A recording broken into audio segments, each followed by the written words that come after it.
రేపు శుక్రవారం రోజు సాయంత్రం 7 లోపు పసుపుతో ఇలా చేస్తే చాలు. అప్పుల బాధలు, కష్టాలు పోతాయి. ఆర్థిక సమస్యలన్నీ కూడా పోతాయి. ధనవంతులుగా మారిపోతారు. లక్ష్మీదేవి అనుగ్రహంతో వద్దన్న ధనం వస్తూనే ఉంటుంది. లక్ష్మీదేవియే కోట్లు ఇస్తుంది. కనక వర్షం కురిపిస్తుంది. చాలామంది అప్పుల బాధలతో, ఆర్థిక సమస్యలతో సతమతమైపోతూ ఉంటారు. అటువంటి వారందరూ కూడా శుక్రవారం రోజు పసుపుతో ఈ చిన్న పరిహారం చేసుకుంటే ధన సమస్యలు పూర్తిగా పోతాయి. ధనలాభం కలుగుతుంది. పసుపు అంటే లక్ష్మీదేవికి ఎంతో ఇష్టం. పసుపుకు మన తలరాతను మార్చే శక్తి ఉంటుంది. పసుపుకు భారతీయ సాంప్రదాయానికి ఎనలేని సంబంధం ఉంది. శుభ సూచకంగా పసుపును చూస్తారు. మన తెలుగు వాళ్ళు గుమ్మానికి పసుపు రాస్తారు, కాళ్లకు పసుపు రాస్తారు, ముఖానికి కూడా పసుపు దట్టిస్తారు. అంతెందుకు కూర ఏది వండినా సరే చిటికెడు పసుపు ఖచ్చితంగా వేయకుండా ఉండరు. పసుపు ఒక విధంగా సర్వరోగ నివారిణి. ఎందుకంటే అది చెడు బ్యాక్టీరియాను దరిచేరనివ్వదు. మన పూర్వీకులకు పసుపు చేసే మేలు బాగా తెలుసు. అందుకే వారు ఆరోగ్య చిట్కాలలో పసుపును బాగా వాడేవారు. ఇప్పటికీ మన ఇళ్లల్లో పెద్దవారు ఇంట్లో ఎవరికైనా చిన్న దెబ్బ తగిలింది అంటే వెంటనే పసుపు తీసుకొచ్చి అక్కడ అద్దేస్తారు. పసుపులో ఉండే ఔషధ గుణాలు మనల్ని ఆరోగ్యంగా ఉంచుతాయి. అంతేకాదు ఆడపిల్లలు పుష్పవతి అయినప్పుడు ఆ పిల్ల చేత పసుపును ఉండలాగా చుట్టి తినిపించే సాంప్రదాయం కూడా మనకు ఉంది. అంతేకాదు భారతదేశంలో పసుపును మంగళకరమైనదిగా భావించి పవిత్రంగా చూసుకుంటారు. ఏ శుభకార్యానికైనా, పూజలకైనా ముందుగా సిద్ధం చేసుకునేది పసుపునే. పసుపును సంస్కృతంలో హరిద్ర అని అంటారు. పసుపును అన్ని శుభకార్యాల్లో ఉపయోగిస్తారు. సుమంగులకు తాంబూలం లేదా ఆకు, వక్క ఇచ్చే సమయంలో మొదట పసుపు ఇచ్చి తర్వాత కుంకుమ ఇస్తారు. పసుపు సౌభాగ్యానికి చిహ్నం.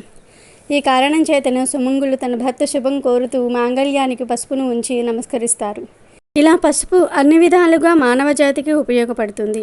మరి ఇంతకీ శుక్రవారం రోజు పసుపుతో ఏం చేస్తే లక్ష్మీదేవి అనుగ్రహంతో కష్టాలు పోయి కాసులు వస్తాయి అనే విషయాన్ని ఇప్పుడు మనం ఈ వీడియోలో వివరంగా తెలుసుకుందాము.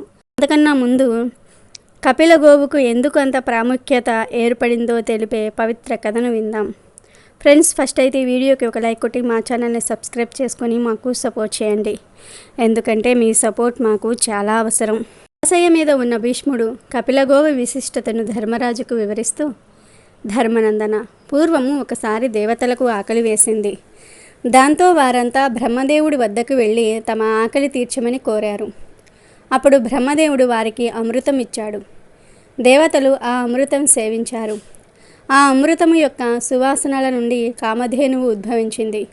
కామధేనువు నుండి మరికొన్ని ఆవులు జన్మించాయి. ఆ ఆవులన్నీ కూడా హిమాలయాల మీద విహరిస్తూ ఉన్నాయి. అలా హిమాలయాల మీద విహరించే సమయంలో ఒక లేగదూడ తన తల్లి దగ్గర పాలు తాగుతుంది. ఆ పాల నురగ గాలికి ఎగిరి అక్కడే తపస్సు చేసుకుంటున్న పరమశివుడు తల మీద పడింది. పరమశివుడికి కోపం వచ్చి మూడో కన్ను తెరిచి ఆవులను చూశాడు. ఆ ఆవులన్నీ ఆ కోపాగ్ని వేడికి ఎర్రగా అయిపోయాయి. ఆవులన్నీ ఎదిరి తలో దిక్కుకు పారిపోయాయి. ఈ సంగతి తెలుసుకున్న బ్రహ్మదేవుడు వెంటనే పరమశివుని వద్దకు వచ్చి, మహేశ, నీ తల మీద ఉన్న చంద్రుడు నిరంతరం నీ మీద అమృతం కురిపిస్తూ ఉంటాడు కదా. లేగదూడల నోటి నుండి వచ్చే నురగ కూడా అమృత సమానమే కదా. అది ఎంగిలి ఎలా అవుతుంది? నీవు పాలు అమృతమైతే వాటి నురగ కూడా అమృతమే కదా. దీనికి ఆగ్రహిస్తే ఎలా? వాటిని కరుణించి అని వేడుకుని ఒక మంచి ఎద్దును శివుడికి కానుకగా ఇచ్చాడు. పరమశివుడు శాంతించి ఆ ఎద్దును తన వాహనంగా చేసుకుని ఆవులను ఆ ప్రాంతంలో తిరగడానికి అనుమతి ఇచ్చాడు. వెంటనే బెదిరిపోయిన ఆవులు తిరిగి వచ్చాయి. అప్పుడు శివుడు బ్రహ్మతో, బ్రహ్మదేవా, ఈ ఆవులన్నీ నా మూడవ కంటి చూపుతో ఎర్రగా అయిపోయాయి. ఇప్పటి నుండి ఇవి కపిలగోవులుగా పిలువబడుతూ అతి శ్రేష్టమైనవిగా భావించబడతాయి అని వరం ఇచ్చాడు. అప్పటి నుండి కపిలగోవులు అనబడే ఎర్రటి గోవులను దానం ఇవ్వటం ఆనవాయితీగా అయింది. అలాగే ఇక్ష్వాకు కులములో సౌదాసుడు అనేవాడు జన్మించాడు. ఆయన పురోహితుడు వశిష్ఠుడు. ఒకరోజు సౌదాసుడు వశిష్ఠుని చూసి, మహాత్మా, ఈ లోకంలో పవిత్రమైనది ఏది అని అడిగాడు. అప్పుడు వశిష్ఠుడు, సౌదాస, ఆవు పవిత్రమైనది. ఆవు హవిసుకు పుట్టినిల్లు. అన్ని జీవులకు గోవు ఆధారము. గోవులు ఉన్న చోట లక్ష్మీ నివాసం ఉంటుంది. గోవు ఈ సంసార సాగరాన్ని దాటడానికి పనికి వచ్చే పడవ. సర్వలోకమును చేరడానికి నిచ్చెన వంటిది. మానవులు తమకు ఉన్న గో సంపదలో 10వ ఒక దానిని దానంగా ఇవ్వాలి.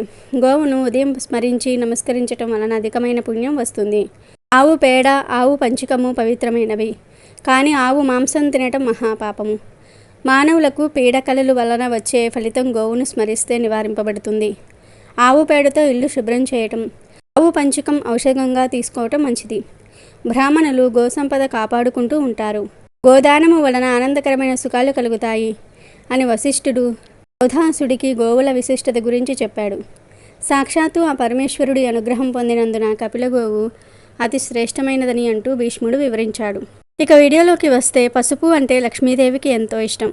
పసుపుకి లక్ష్మీదేవికి విడదీయరాని సంబంధం ఉంది.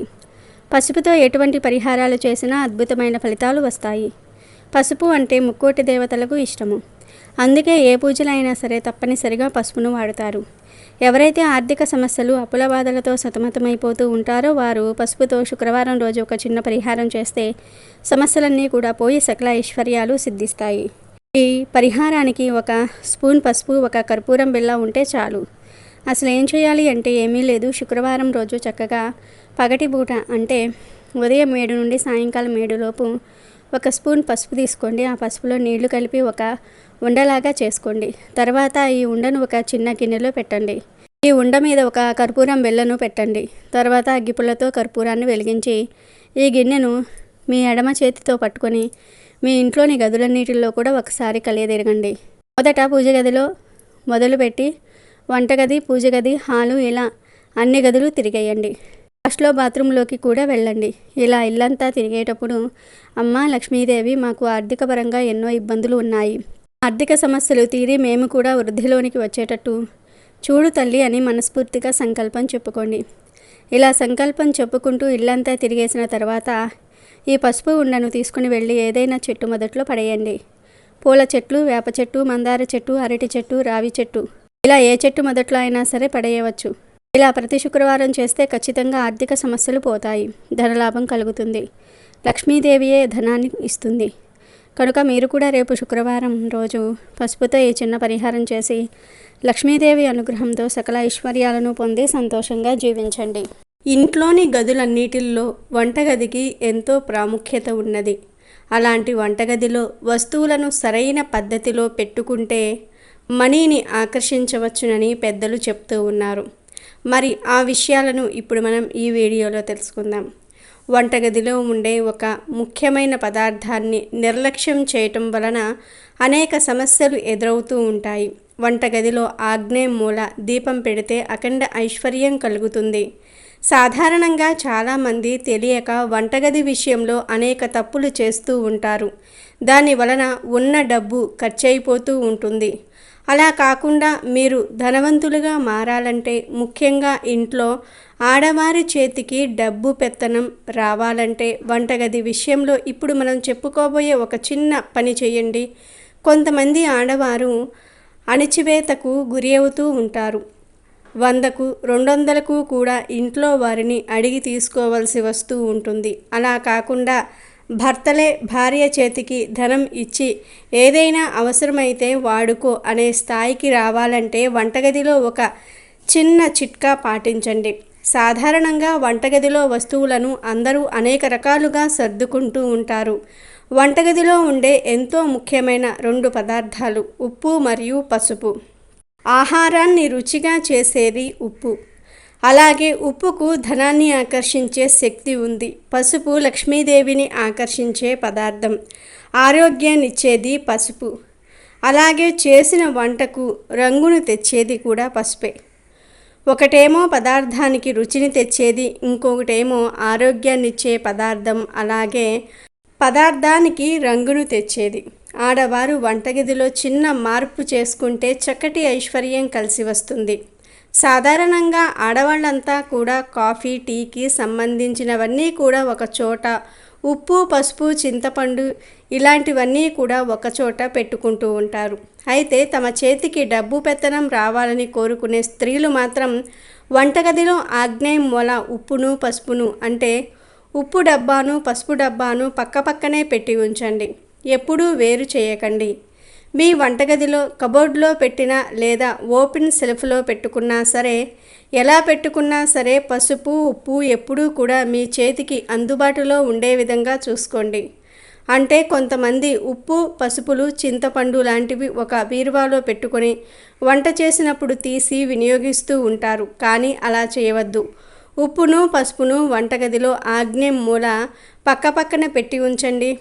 ఎత్తులో ఉన్నా పర్వాలేదు. ఉప్పు డబ్బా, పసుపు డబ్బా ఈ రెండింటినీ కూడా కలలో కూడా వేరుగా పెట్టకుండా చూసుకోండి. ఉప్పుని, పసుపుని ఒకే చోట ఉంచండి. అంటే ఒకదాని పక్కన ఒకటి పెట్టండి, లేదా ఒకదానిపైన ఇంకొకటి కూడా పెట్టుకోవచ్చు. కానీ వేరుగా మాత్రం పెట్టకూడదు. అంటే ఉప్పు డబ్బాకి, పసుపు డబ్బాకి మధ్యలో వేరే డబ్బాలు పెట్టవద్దు.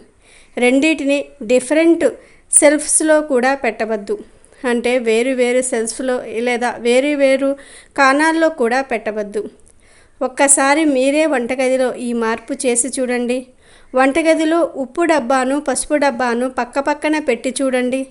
నెల తిరిగేసరికి ఎన్ని మార్పులు వస్తాయో మీరే గమనించండి. కాబట్టి స్త్రీలు వంటగది విషయంలో ఈ నియమాలు పాటించి మంచి లాభాలను పొందండి.